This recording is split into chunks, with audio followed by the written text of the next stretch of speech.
Hello, my name's Michael Allen and my project is titled This Patient Does Not Exist, and it's about generating synthetic patient level data.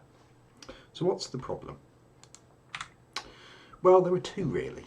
One is that we can't share patient level data for others to work with, which makes collaboration in improving techniques very difficult if we can only keep the data within a small group of us. The other problem is, well, basically real patients are sort of annoying and kind of hard work, and maybe we'd like to replace them with synthetic ones. So what are the solutions to this? Well, the solutions are synthetic patients, and they allow the sharing of synthetic patient-like data so that other people can work on the algorithms with us.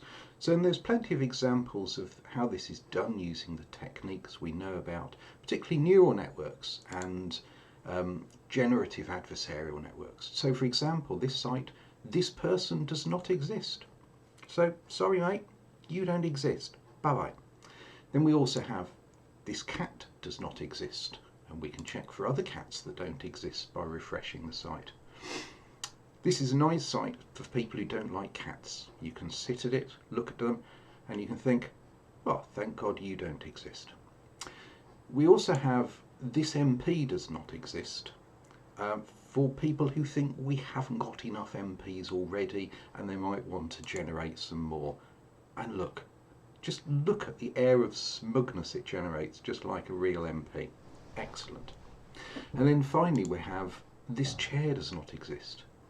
Why does anybody want a chair that doesn't exist? What use is that to anybody at all? Anyway, those are the techniques, the generative adversarial networks, plenty of examples to show it's feasible. So that's our solution.